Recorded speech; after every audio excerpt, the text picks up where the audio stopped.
We are back on the InfoWars Nightly News, and we turn now to an interview segment. A real expert on skull and bones, somebody who's really put together a research volume, not only of his work and his research and the things he's privy to, but the research of others, including Anthony Sutton, who's really has been the expert on skull and bones, people like Webster Tarpley, who covered it in their Bush biography, and Charlotte Thompson Iserby, who leaked the list to us, and other important researchers. It's Kris Millegan. He's the publisher of Trine Day, and this book, Fleshing Out Skull and Bones, has really everything in it. So we're glad he's joining us.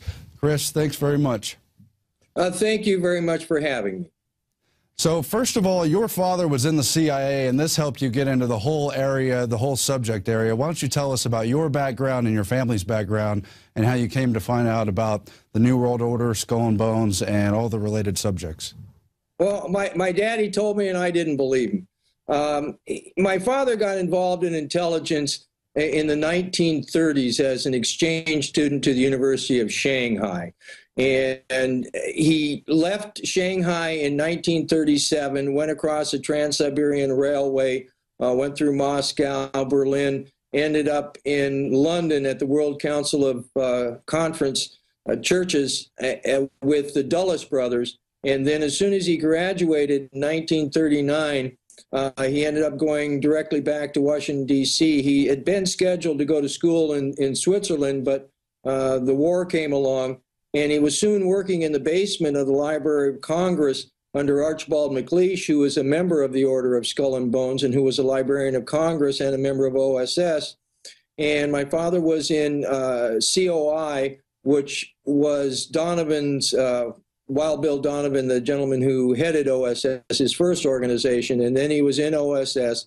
And then in 1943, he got involved in deep politics. They took him out of the basement of the Library of Congress, put him into the military, gave him 2 weeks of training, which was the shortest amount of training you could give somebody and certify him as being in the military, which was medics training, made him a lieutenant, and also put him in G2, and then put him on MacArthur's staff because there was people in Washington that didn't quite trust MacArthur and Willoughby, who was his aide.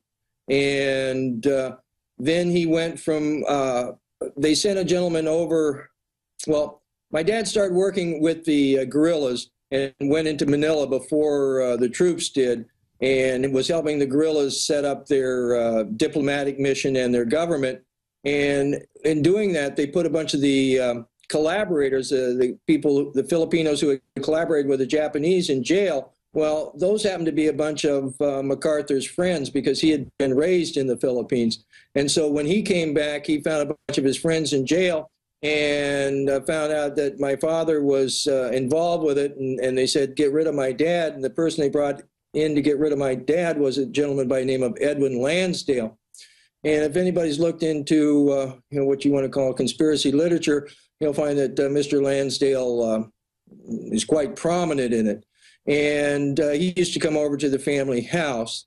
And then my dad, again, went into the CIA. His last overt job there was branch chief head of all of East Asia Analysis Office. And then he went covert and ended up in 1956 as a little child. And we were told that my dad was going to East Asia, and he was going to write a book. Which had never been written. And then all of a sudden, a couple years after that visit, we moved from Virginia, moved to Tennessee, where my dad became a vice president of a college. And then all of a sudden, we moved from Tennessee out to Oregon. And I was just a little kid and didn't really know what was going on. But later on, I found out in the late 60s, my dad asked me what I thought of the Vietnam War. And being raised on John Wayne and World War II, and being a teenager, I gave my dad a flip answer. I said, oh, you had a sack of hand grenades and some rice patties, and you went and threw the hand grenades and won it for the good guys wearing the white hats. And my dad looked at me and said we had to have a talk. And now, I had known my dad had been in intelligence, but it wasn't because he had talked to me or because my big brother and my big sister, we would talk among ourselves, and it was just something that we knew, but it wasn't something that was talked about at the family table or anything. And he waited for a little while till there was this professor in town, Professor D.F. Fleming from Vanderbilt, and my dad told me it was time to have this talk, and I was about 19, and this was the late 60s. I'd married young. I was married and had a record store and was putting on rock and roll dances. And he took me in my little brother's room and sat me down and started off this conversation. And he looked at me and he said, the Vietnam War is about drugs. And then he said, there's these secret societies behind them. And I'm thinking, okay, my dad's talking about the mafia. And then I'm thinking, okay, and then he says, and communism's all a sham. These same secret societies are behind it all. It's all a big game. And at that point in time, I'm thinking my dad is completely nuts. I mean, I'd been gone to school, and they'd stuffed us underneath the desk because the Ruskies were going to bomb us. And it just didn't make any sense to me. And then this little light came on in my head. I figured, well, my dad's having a drug talk with me, because it was the late 60s and I was growing my hair long and smoking a little pot. So I figured my dad's going to, tell me to stop smoking pot. So I kind of up and, and get ready to say, yes, sir. But he doesn't. He continues on telling me about his intelligence career. And I learned quite a bit about, he starts talking to me about they feel that they're playing out a lose scenario in the Vietnam War, and he starts talking to me about psychological warfare and propaganda, and he's telling me the stuff in the newspaper, sway pieces. And again, I'd been a paper boy for, I don't know, ever since 7th grade. It didn't make any sense to me. He'd get up in the morning with me, read the paper and everything, and it just didn't make any sense to me. And pretty soon it became quite apparent that I had no idea what they were talking about. So I just kind of, went on with my life, and again, would talk with my dad now and then, and would have some arguments also. And one thing I learned out of those arguments was that he told me that there was a plan to opiate my whole generation, the whole boomer generation. And it just, again, I didn't quite understand it, but I started to read about, well, I'd always been reading about the Kennedy assassination, but I started reading about CIA drugs and stuff like that. And I would tell people about some stuff that my dad told me, and they'd look at me and they'd say, well, you're a conspiracy theorist. And this was like in the 70s. And I says, well, what's a conspiracy theorist? So I kind of took, started looking at CIA drugs, and then also the subject of conspiracy theory, and kind of took it on as a discipline, and just started researching. And then about 1988, I ran into Anthony Sutton's book, America's Secret Establishment, and that started making some sense to me, what my dad had told me some years before.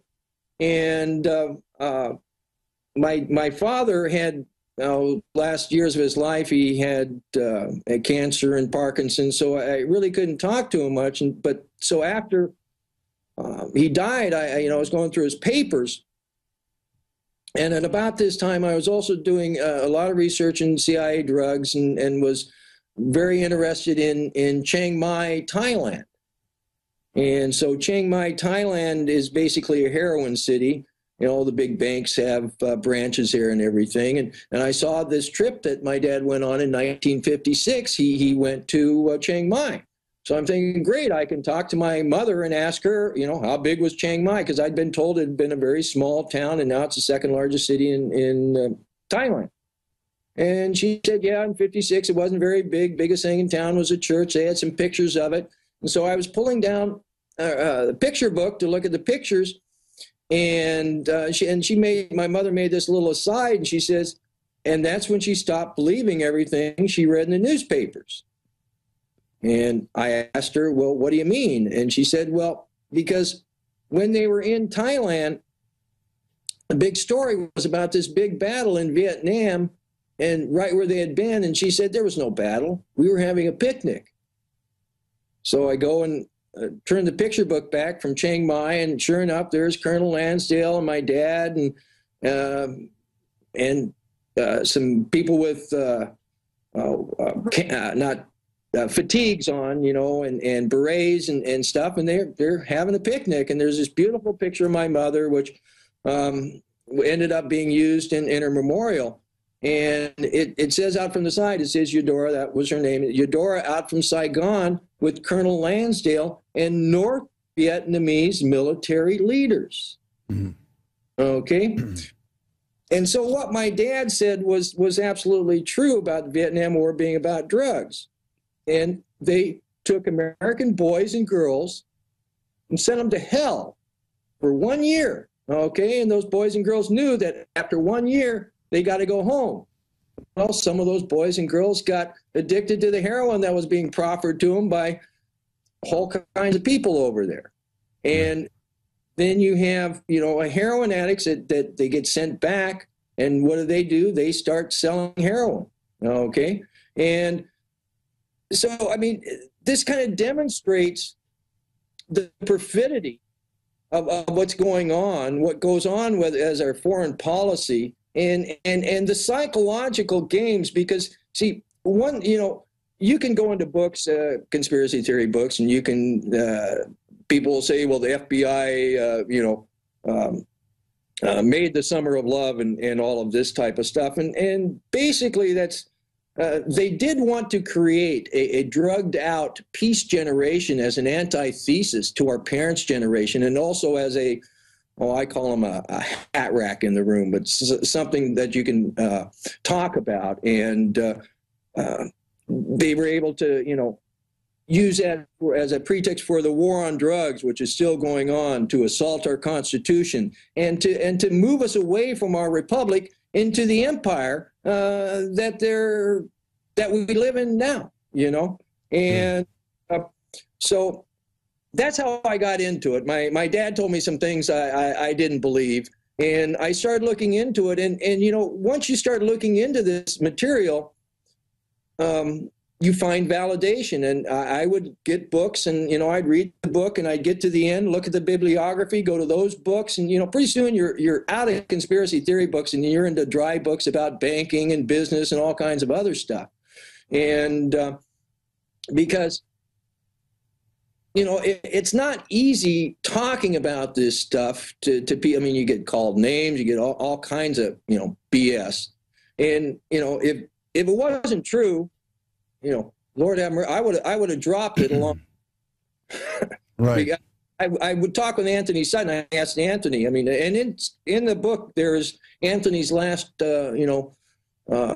words, and we took a bunch of things out of his different newsletters and out of his bibliography and put him in there so people know who Anthony was, because Anthony gave up.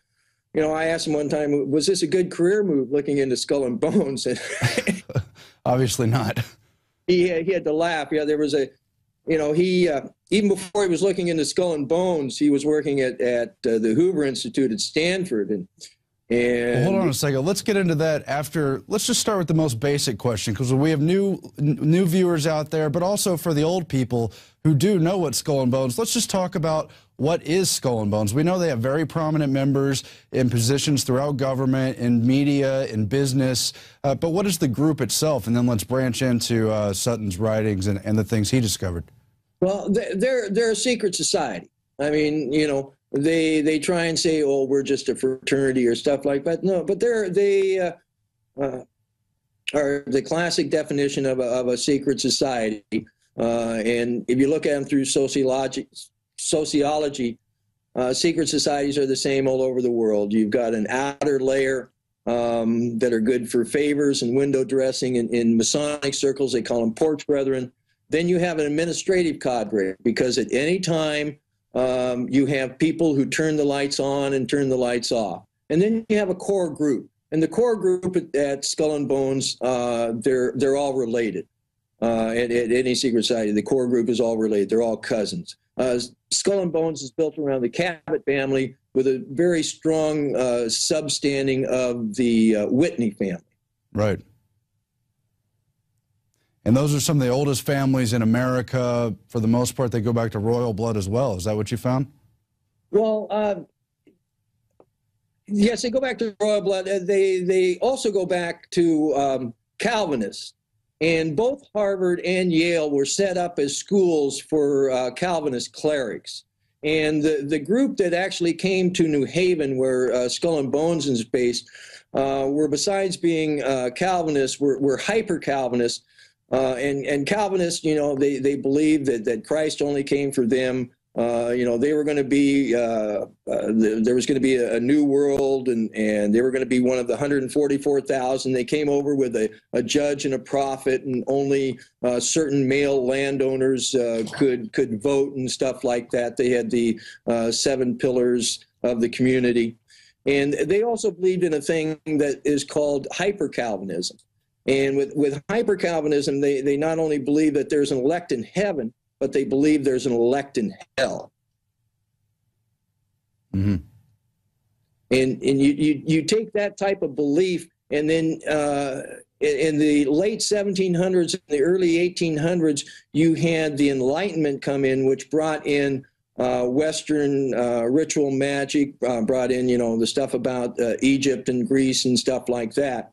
And you take Western ritual magic and you kind of marry that, which is very dualistic, and you marry that with this Calvinist belief of there's an elect in hell, and you end up with a group like Skull and Bones, which, when you look at them from an occult standpoint, from a magical standpoint, they're sorcerers who perform death magic. They believe by killing people, they get power.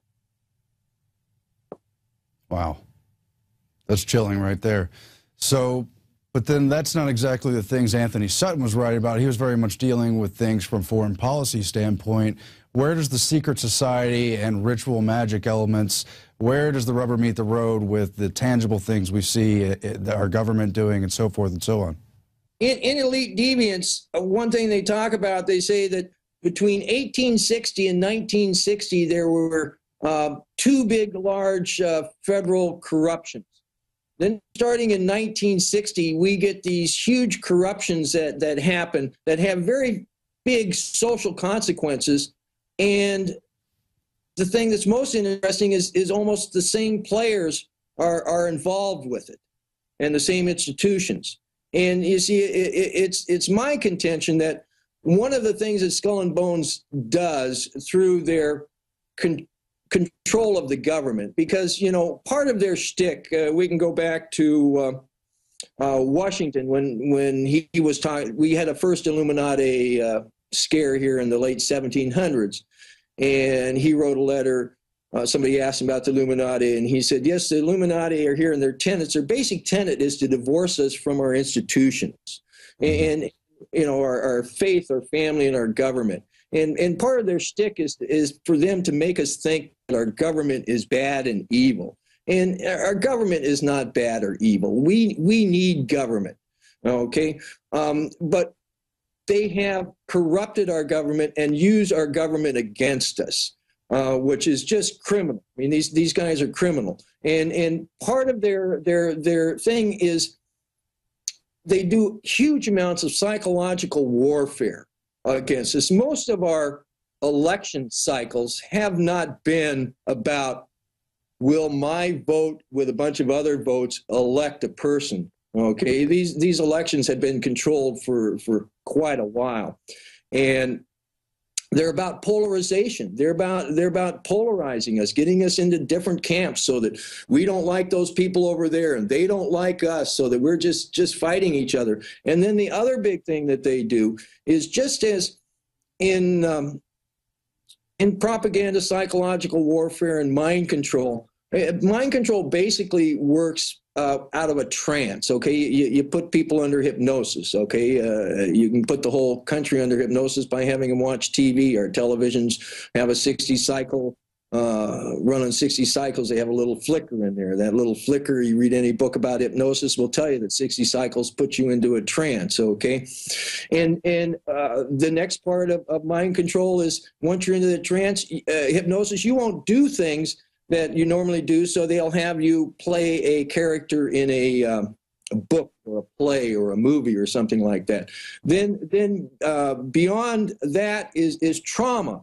They do trauma, and they found out that, you know, if they traumatize little children, they'll split into multiple personalities, and then they can program these different personalities. And then past the trauma is ritual. And, you know, it's very interesting. You go to the survivor conferences, and you talk to these people that are from their 80s on down to their 20s that have had gone through some of this training. And you can see the progression of the science, and then also you listen to the talks that these people give, because some of these mind control survivors have become doctors of psychiatry and the other one. There's psychiatry and what's the other? Psychology.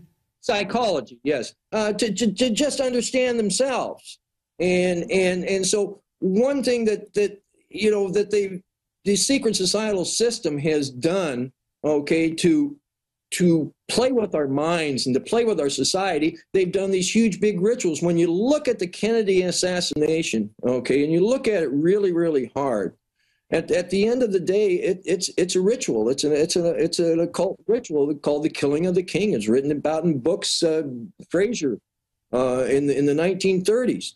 Mm-hmm. And then you look at 9/11, and these are very much straight classic mind control, okay? And we had the idiot's son, a member of the Order of Skull and Bones, as president when that was done. And when you look at the history of Skull and Bones, they like to have one of their own members, you know, as the head person when they do some of these things, and when they do certain operations.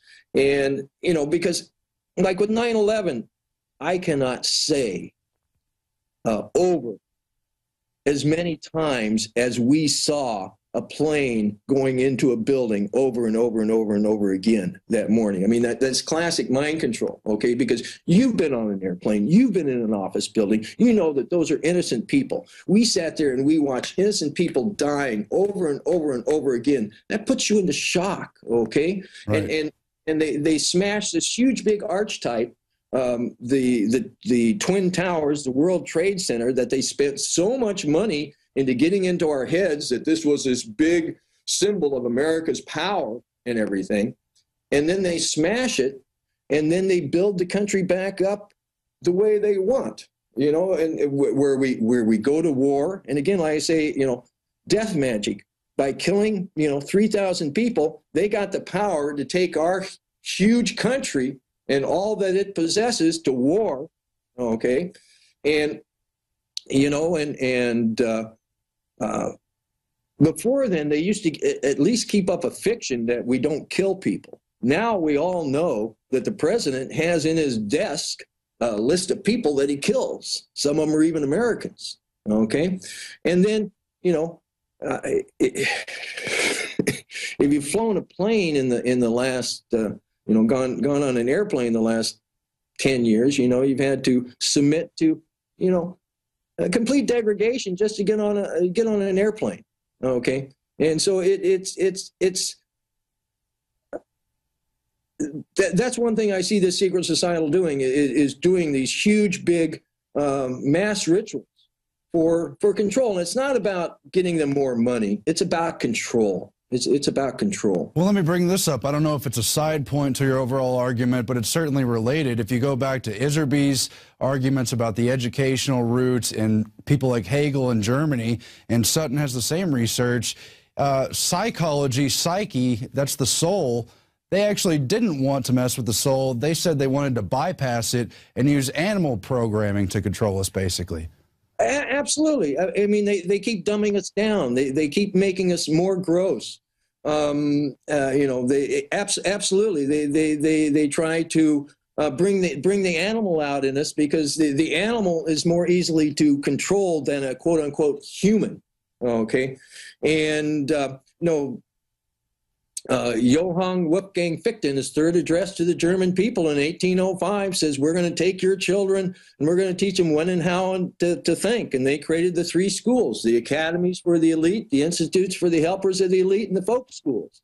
And they found that if they took the classical education, broke it apart, didn't teach a bunch of the subjects, like they didn't teach you dialectic, they don't teach you logic, they don't teach you rhetoric, then you couldn't stand on your own 2 feet, okay? And they put bells in between, taught the subjects for about an hour, put bells in between. They found they could put a false construct around us. I mean, it's absolutely true. I mean, Dewey and Mann weren't members of the Order of Skull and Bones, but every time that Dewey and Mann needed money, there was a guy from Skull and Bones handing them money so they could go to Germany and bring the Prussian education system here.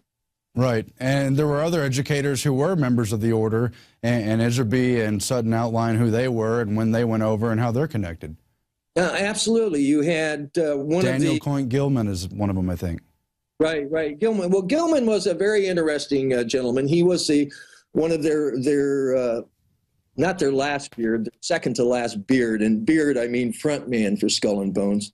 And he incorporated Skull and Bones and was a librarian there at New Haven. And then he went on to become the first president of Johns Hopkins University, which basically gives us the medicine system that we have today, and was also the first president of University of California there in Berkeley.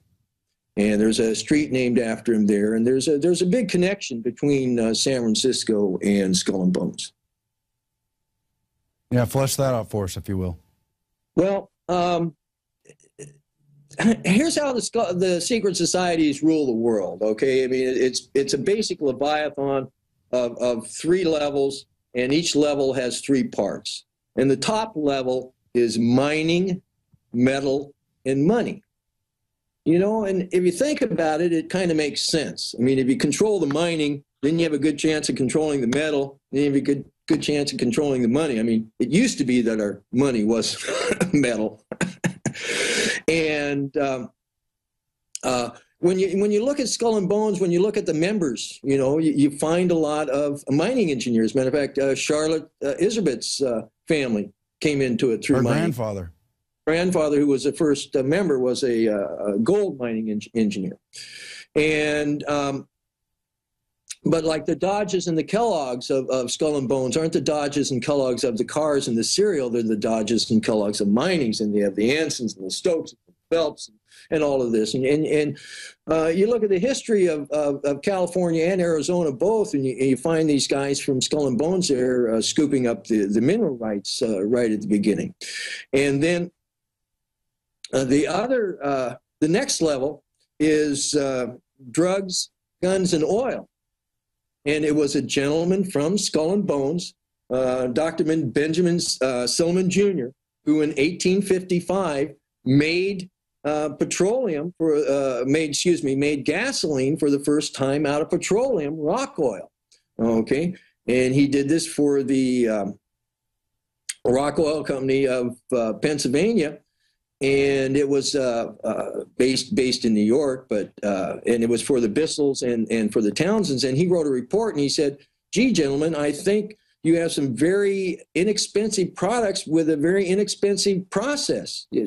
Some very valuable products with a very inexpensive process." And as soon as he wrote that report, the Pennsylvania Rock Oil Company of New York passed into hands of investors of New Haven, Connecticut. And then they proceeded to monopolize everything around oil. The internal combustion engines patents go back to the 1840s. They'd been using a coal gas that you can make, and they proceeded to just monopolize it around health, around plastics, and so much so that Mr. Diesel over in Europe, and if you read his writings, he says, "I'm doing this because I have a social consciousness, and I do not want the small industrialist and the farmer to be beholden to this monopoly." So he presented his diesel engine at the Paris exhibition of 1900, ran it 24/7 on nothing but peanut oil. Mm-hmm. Anything you can squish between 2 stones, okay? Well, they hounded his patent, they hounded his money. Finally, a guy in England said, "Oh, Rudolph, I'll help you." So Rudolph got in a boat, and everybody woke up the next morning, and Rudolph had he had a little accident. He committed suicide, jumped overboard, and soon his engine then was retrofitted to run on petrochemicals, and it was started to run on just any kind of bio fuel.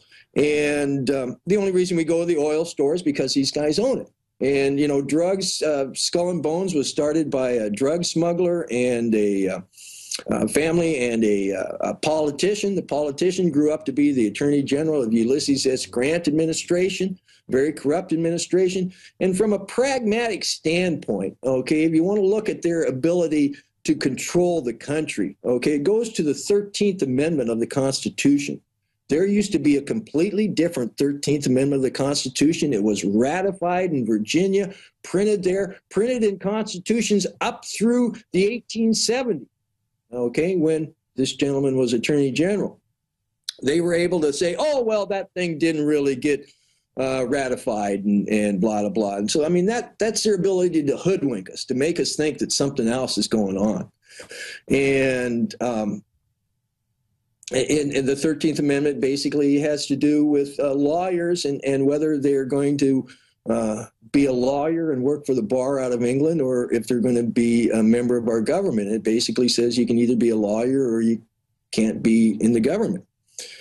And so, and drugs, guns, and oil. And guns, I mean, the Whitneys, if you look at the history of Connecticut, where Skull and Bones is based, all the Browning automatic weapons of World War I and World War II were made in a factory just right up the street from the Skull and Bones Temple. That's what they call it. We call it, us barbarians call it the tomb, but they call it their. And all the, GE is based out of Connecticut. All the jet engines, the submarines are based out of Groton, Connecticut. The helicopters started there. Huge military might is built there in Connecticut. And then how the last level is media, movies, and quote unquote magic. And that again is their ability to hoodwink us, to make us think something else is going on, and their preponderance of using these rituals as part of their control mechanism. Well, let's shift, if we can, into some of the foreign policy stuff. A lot of it Anthony Sutton outlined, but you've got the class of 1917 Skull and Bones. I think about half of them went to work for Averell Harriman's Brown Brothers Harriman. He's, of course, from the Whitney family, as you pointed out. That's where Prescott Bush comes into the picture, the Walker side of the family, and a lot of other notable Skull and Bones people. And they were involved in the Soviet coup. They were involved in backing the Nazis, and a whole lot more. What's your take on that whole? Well, my take on it is the Nazis didn't lose the war. They were brought over here by the Dulles brothers against direct written orders from Harry Truman. And it's you can only do the iron hand. The iron hand doesn't really work. I mean, there's too much opposition, so they have to do it through the soft hand. Basically, Prescott Bush was involved with counterintelligence in World War II. World War I. Prescott started off training as artillery, but he left World War II as an intelligence aide. And that's basically how, he got away with running the German steel industry through the Union Banking Corporation. That's basically what it was. It was a holding company for German steel, Thyssen, which was the largest manufacturer, and had a lot to do with helping set up Auschwitz. Because he claims to be counterintelligence. Okay, I mean, and right now you look at foreign policy, which is really run more by the intelligence services and by the State Department. Right now, they're supposed to tell 8 people what they're doing. Okay, and sometimes that gets down to just 4 people that they have to tell. And if you look at those people they have to tell, one of the main people they have to tell right now is Dianne Feinstein. Well, you look at Dianne Feinstein and her new husband, Mr. Bloom, and you find that they're involved in all kinds of operations because, see, once the intelligence services have to, can talk to you, then you get to do things for them. And if you look at their net wealth has just skyrocketed. And they're doing all kinds of interesting things with China and whatnot, because as far as I'm concerned, the end game of the secret societal system is to rule the world through China. And right now, all they're doing is they're using America's blood and wallet to get the world into shape. And what is it that we're doing? We're going into places in Africa and in Asia, basically where, the tribes still rule. Okay, there's no really government rule. Okay, and so it's basically, kill the Indians and take their land. And once they get the world into shape, okay, China stands up and says, "Cur, American war dog, we're Chinese. We've got 5,000 years of civilization. Confucius, peace, peace, peace. Oh, and by the way, please send all the money to us because we have all the factories." And so I mean that's what I see the secret societal system, and their foreign policy has basically been about control, about controlling the foreign policy, getting America involved. I mean, and again, going back to the founder, you have William Huntington Russell, the drug person, and then you have Alfonso Taft. Okay, Alfonso Taft was Secretary of State and also Secretary of War, among many other things. And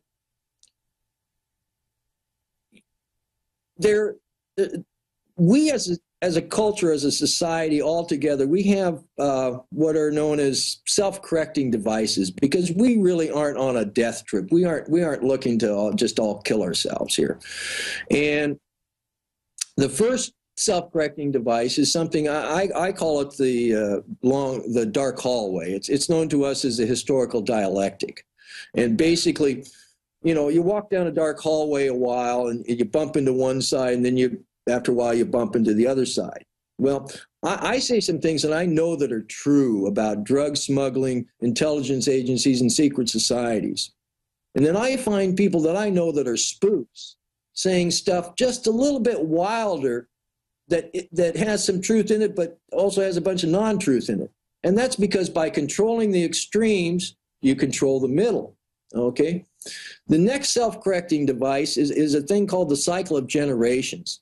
And again, there's a very good book out of sociology called Generations, A History of America's Future. And they go in back to the 12th century and show how there's these 4 generations that continue through history, and they just help each other move things along. And they show in that book how, because of the Civil War and the assassination of a president, there was a generation that didn't cohese. And some of the people went out, joined the generation ahead of them. Some joined generations after them. Some just went out in the woods and did weird stuff. Well, once we're only 3 instead of 4, we're weaker as a culture, as a society. And with that weakness, and they're starting to control the government, they were able then to get us into the Spanish-American War, which was, done through a false flag event, done through, It was an admitted fraud, using the media to goad them all along. Right, yellow journalism, okay, and at its core, it was about drugs, okay, because you see, these guys made huge amounts of money smuggling drugs to China. After the Second Opium War in the mid-1800s, they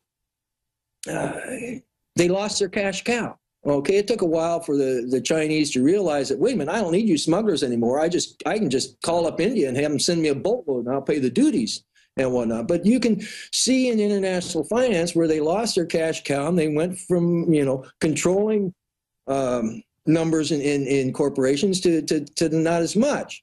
And so, because the Spanish-American War, you had Teddy Roosevelt, and see, the Roosevelts were heavily involved with the opium trade at one time.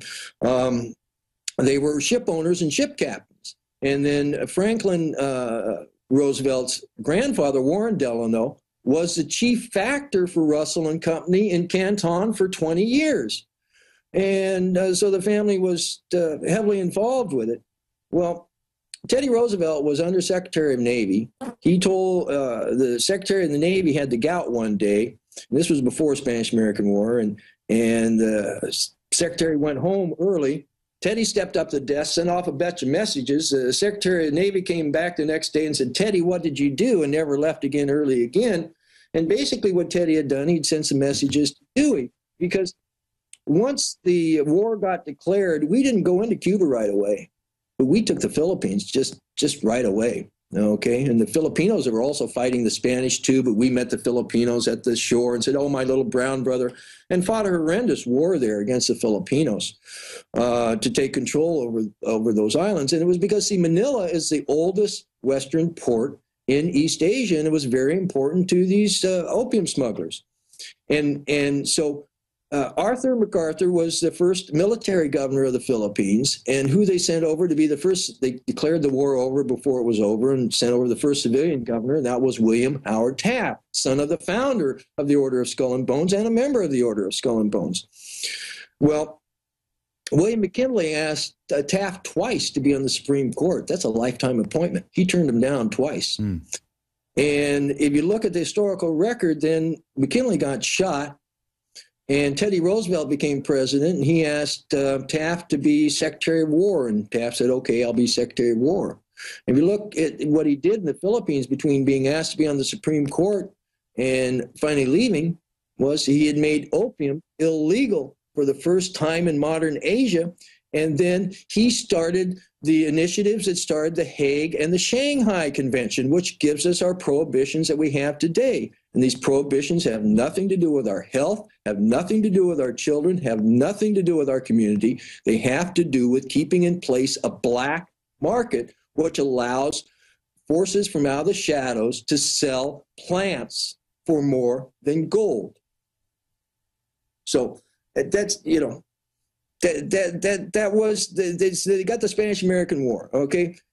And then the next thing, what do they do? Well, Taft was president, and they got in place the Federal Reserve. Now, Taft said he wasn't for it, and so Wilson got Wilson in, and it was passed in the first year of Wilson's on, Christmas Eve. And an interesting thing is Skull and Bones was United States Treasurer at the time, and it was also a member of Skull and Bones who was the president of the Federal Reserve Bank of New York, which is the most important bank. Okay, and so you get the Federal Reserve System in, which is fake money that's owned by somebody else, not by the people. Okay, and so then what do you have to do? Well, you got to get an income tax system. So they got the income tax system in, which was again done illegally, and so then you got to get something for people to get in debt to. So then you got World War I, you got World War II, and then they had this target date of 1950, and they wanted to have in place in 1950 having two things. They wanted to have in television and this modern education system. And you look at the modern education system, it was brought to us quite openly through a big campaign through the Masons, okay? And television, well, you look at Sarnoff and Paley, okay, of CBS, they were both involved in psychological warfare in the military in World War II. Paley had CBS radio before World War II, and after World War II, he wanted to start CBS television. He went to Prescott Bush at Brown Brothers Harriman. Prescott Bush raised all the money for CBS and was on the board of directors until the day he died. Wow. And then, like I say, they wanted to create this drugged out peace generation. Okay. And but it kind of backfired on them, because when they were doing this illegality of drugs, they wanted to include cannabis. And one of the things that my studies in CIA drugs showed, that the whole cannabis is a gateway drug and all of that was an op that these guys had been starting to set up, so that, you know, their target was to opiate our whole generation, because they wanted to, again, get rid of a generation, make us weaker, okay? But for want of a better term, the cycle of generations has more moving parts, and so it's more intelligent, okay? And so the boomer generation, you know, we saw all these assassinations, saw this war, all this dissension, and we jumped aside and created a counterculture, okay? And this counterculture was able to sustain itself because some of the people of the generation in the 1860s just went out in the woods and did weird stuff. And this culture was basically a joint of cannabis around a circle, okay? And what came out of the hippies, okay? The History Channel did a big 2-hour special about the hippies, and they said what came out of the hippies was the personal computer and the internet, okay? And those are the tools that we as a society are using to fight this corruption that the secret societies are bringing to us, because that's all it is. It's just corruption and criminality, okay? But the personal computer allows me to talk to you right now. And also it allows me, one person, to make a book, okay? Oh, and the internet allows me to tell people about it. And the only thing we have from the historical record that even close is like Gutenberg's press. And Gutenberg's press got rid of the oligarchy of that day, which if you didn't believe them, they burnt you at a stake, and then brought us our republic by the books that were printed and were passed around. So I'm very hopeful, because, you know, I started looking into this before the personal computer and the internet, and they were very much able to sequester this information. Because, I mean, Anthony was writing his books. There were people that were writing this, but the information was very sequestered, and you know, and now, you know, we're talking about it. It's good, and so I think good. Well, things yeah, absolutely, because books throughout history, the ability to read throughout history, I mean, has been very limited to the most powerful classes. Of course, now we have more widespread literacy, but there's still the limitation of it takes time to read it. You got to get your hands on it. Television was always meant to dumb us down and have us hand-fed limited channels of information. And you're right, the internet has blown all of that wide open, the pace of information and the amount of information available, and of course the interactivity. It's not someone hand-feeding you the info. You can create your own info and push it out. Absolutely, absolutely. I mean, the internet plays with time and space. You know, it doesn't allow them to keep their intelligence operators in the dark so much, okay? Because they can find out, you know, why it is that they're doing what they're doing, instead of, you know, figuring it out after 20 years after they've been retired and say, oh my gosh, that's why I did that, you know? Because, and so I'm very hopeful, and you know, I'm thankful for you having me on here so that I can expound. We're glad you could join us as well. Actually, do you want to talk a little bit about Trine Day and how that came out, and how you got your hands on all these alternative books, stuff that nobody else really would publish, you've been able to bring out to the world through this company?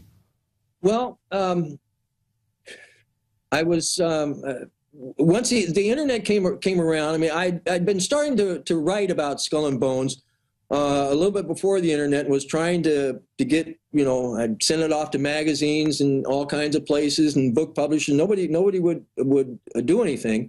And then the internet came around. I got to meet Anthony Sutton through the internet, became good friends with him. And then I was running an email list, so I still do, called CIA Drugs. And there was a gentleman on there, Daniel Hopsicker, and he was decrying. He says, you know, my book has been with an agent in New York for 2 years and nobody's going to print it. And after hearing that for a while, I finally said, well, Daniel, I've got a computer on my desk and they tell me I can make a book. Let's do it. So I helped Daniel make a book. And then Anthony told me his book was going out of print, because at first nobody would print his book here, and he had to get them printed overseas, and they started getting stolen off the docks, and he was running a little newsletter, and one of the members of his newsletter had a mom and pop print shop in Montana, and they said, "What do you mean nobody will print it?" And so they printed it for many years. But they were shutting up their shop and were retiring. And so it was going to go out of print. And I said, "Anthony, it can't go out of print. And it's never been in hardback. We need to put it in hardback. See, we can't get into libraries." So I went out and borrowed $5,000 and started a printing company, or started Trying Day. And once we were out there, I mean, it was amazing the response I would get from, all these different authors. I mean, I've got world-class authors, just a bunch of them, who nobody would print their books. No, nobody would print them. And, I mean, I don't know, I read the Constitution. It seems to me there shouldn't be any problem in just printing a book. And so I just started. And it's been amazing because I call it suppressed, and there's a thirst, and there's a hunger for, people want to know what's going on. I mean, I want to know what's going on. I mean, I've got children, and I want to see a better world for them, and I mean, the changes that I've seen in my lifetime, if it keeps going the way it's going, they aren't going to have much chance of having a real life. So I do it because I like the Constitution of the United States, and I want a better life for our children.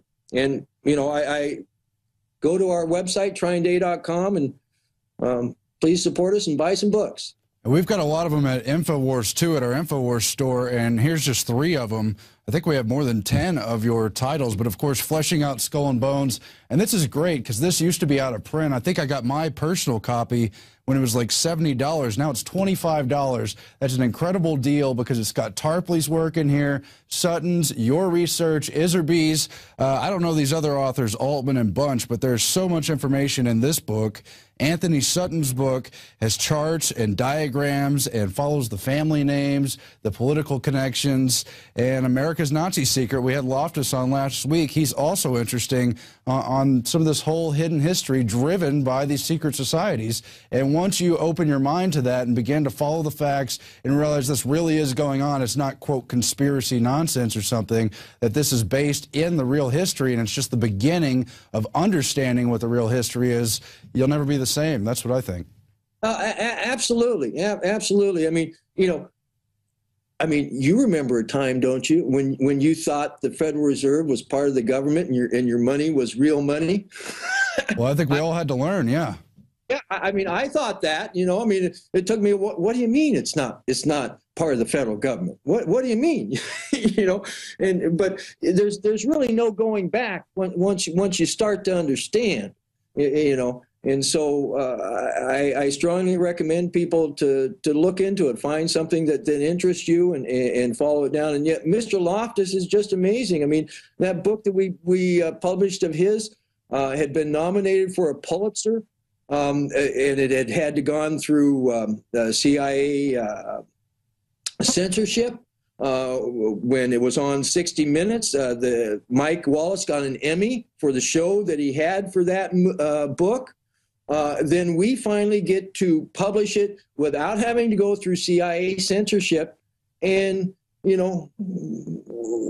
get no interest from the mainstream media at all. Matter of fact, I get some AP reporters call me up and say, "Oh, send me a copy of the book," and we send them a copy of the book, and then about a week, 10 days later, these 2 guys have a front page story on the New York Times all about what's in Loftus's book, except not going quite as far. It's, they're doing a modified limited hangout, and doesn't mention John, doesn't mention his book at all.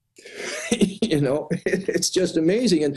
And the stories I could tell you about what has happened in Hollywood, people that have wanted to make these books into movies, it just, makes you cry almost. I mean, it's just amazing. The stuff they pull. They don't like me printing books, but they definitely do not want any of these books and any of these stories into movies. They just pull out all the guns. It's amazing, isn't it? You've pretty much said it about the drugs and the CIA, but there's no question that there's a common link, A, between Skull and Bones CIA drug running, but B, between a lot of loosely connected, seemingly unconnected events from Iran-Contra and the modern day JFK assassination and so many coups and plots around the world, is there not? Absolutely. Absolutely. I mean, it's when you start looking into it, it just literally blows your mind. I mean, Prouty, I strongly recommend people read Prouty. He was a very interesting gentleman. He was liaison to the CIA, to the Air Force. And so anytime anybody from the CIA needed something from the Air Force, they would have to go through him. And so he talks about the fake battles in Vietnam and Lansdale. Yeah. And there's another book out there I strongly recommend people read. It's called Gold Warriors. It's by Sterling Seagrave. It's not one of my books. It's Sterling Seagrave. He's the son of the Burma surgeon, so he grew up in Southeast Asia. And all of his books were Book of the Month Club and New York Times bestsellers until he wrote Gold Warriors. And he had to publish it himself. And finally, there was a version that came out from Verso out of Britain. And he had to move to France because he got so many death threats. And the story in that goes into the slush funds. And again, Lansdale is a big part of that book. And you just learn things about your history that we had no idea about. Yeah, I wanted to bring up not the author you just mentioned, but also Fletcher Prouty. His book, Secret Team, outlays how Allen Dulles and really Harriman and some of these other people helped to bring the transformation of the CIA. They helped initially get in the National Security Act under Truman, which was this big sneak attack because they had secretly written the bill to transform the CIA from just an intelligence gathering agency, which would have been probably pretty reasonable, to transform it into this black ops carrying out assassinations and coups that it was obviously never designed to do. Right. Robert Lovett, a member of Skull and Bones, chaired a committee that had a lot to do with bringing off the CIA. And yeah, no, it operates more for the intelligence services than it does for the secret societal network than it does for our country. I mean, our two largest black operations are drugs and continuance of government. And, you know, the continuity of government, continuance of government, my local congressman they won't even get him information about that. And, well, here's something to think about. Now, if you were a Rockefeller, you probably really wouldn't even have to work for a living if you didn't want to, right? I suppose not. Yeah, you could probably. Mm-hmm. But the Rockefellers looked at Arkansas and West Virginia and said, I think you guys need help for my governance there. Well, if you look at it, see, you have in West Virginia and Arkansas, you have huge mountainous areas, okay? You have the Ozarks and the Appalachians, okay? Mountainous areas are basically autonomous zones, okay? You can do whatever you want in a mountainous area until somebody comes and stops you, okay? And in West Virginia, you have... coal, obviously. Well, you have the continuance of government. You have, they've got, is it Mount Weather?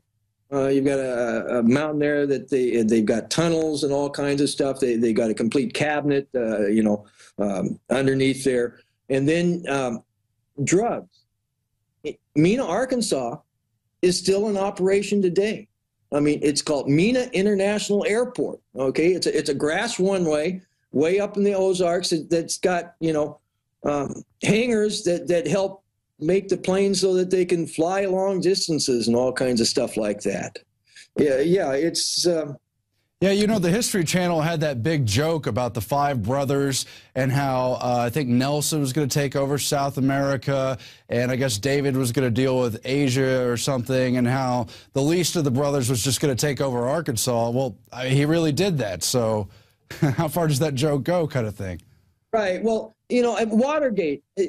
Watergate's very interesting because, again, it was a planned debacle, okay, because they need to get rid of Nixon. I mean, where did Nixon come from? You need to have Loftus on again, and you can talk about Nixon. I mean, Nixon basically was a blackmailer, okay? You read any of his transcripts and stuff. I mean, if there's a problem, if Nixon doesn't say, hey, we can blackmail him, one of his staff says, hey, we can blackmail him, because that was his modus operandi.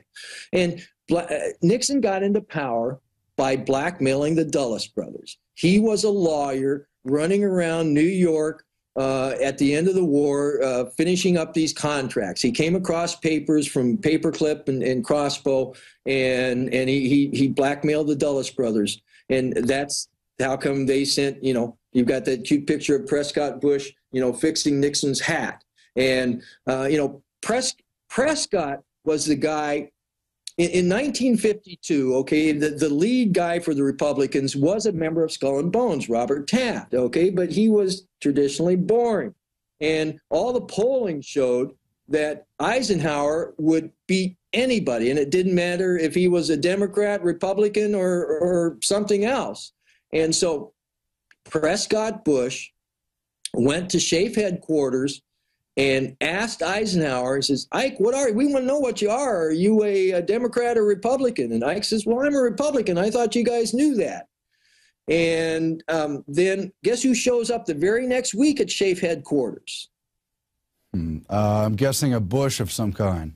Averell Harriman. Oh, okay, another Whitney, right.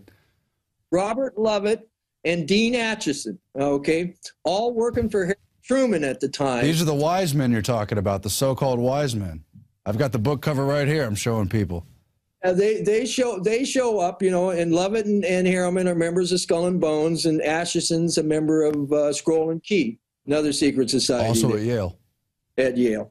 And, they then put Eisenhower in, okay, and they came to Ike because, see, Ike was a guy who had put boys on the beach.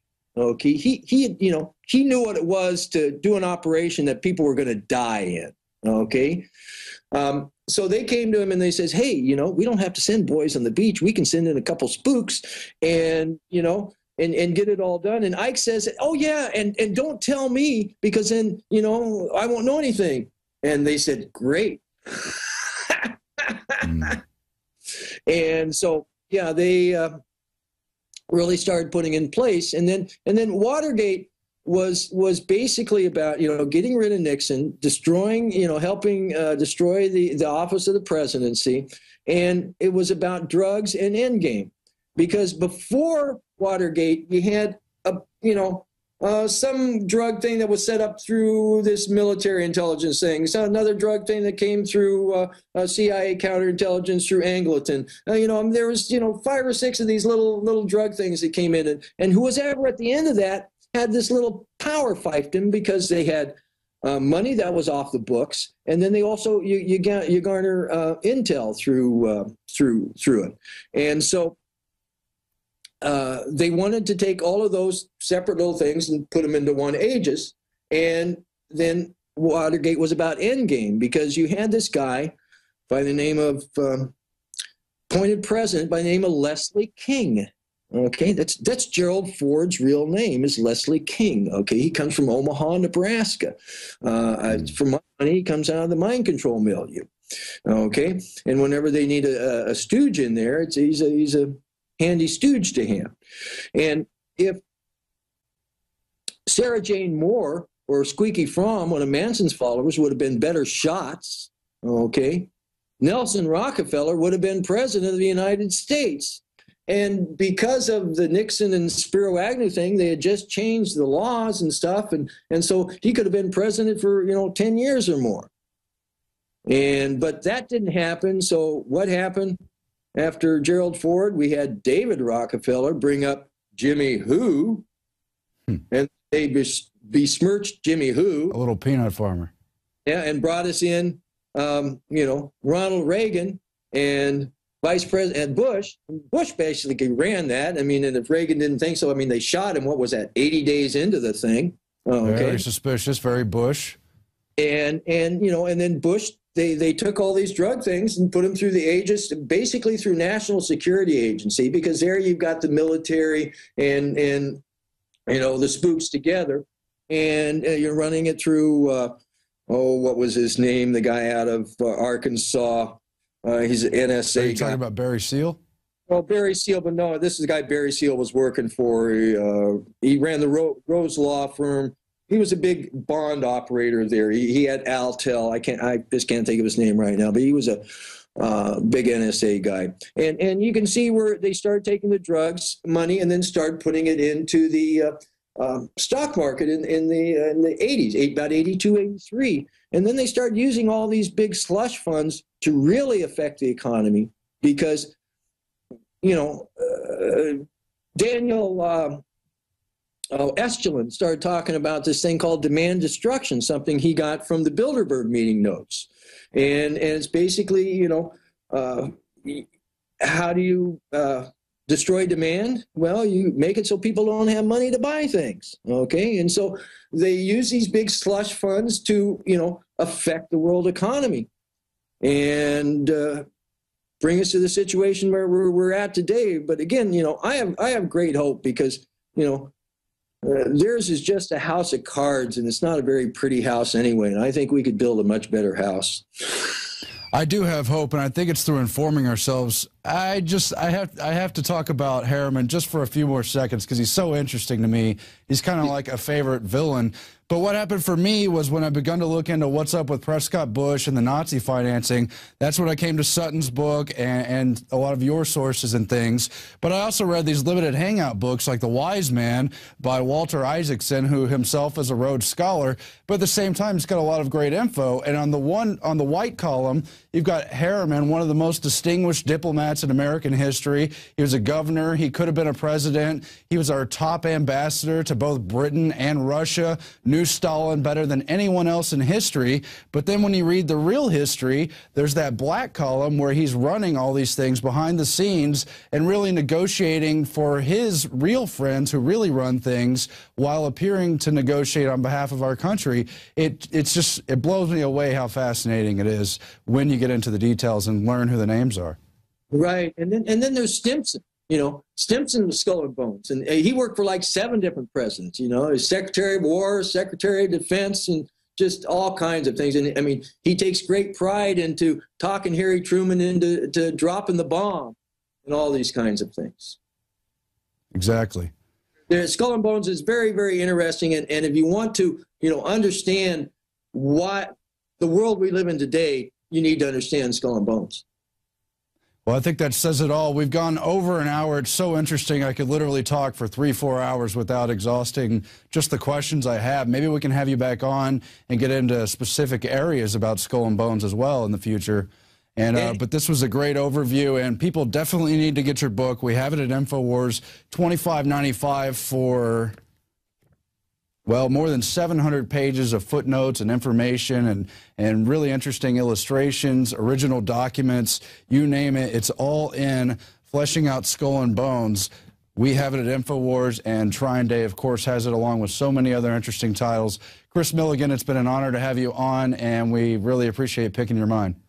Well, thank you, sir. Thank you very much. My pleasure.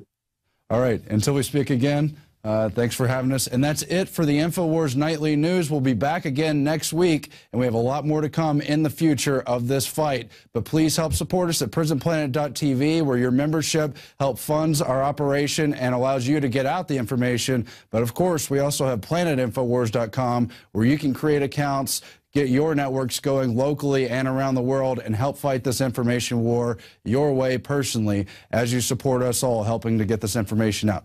Thanks. Good night.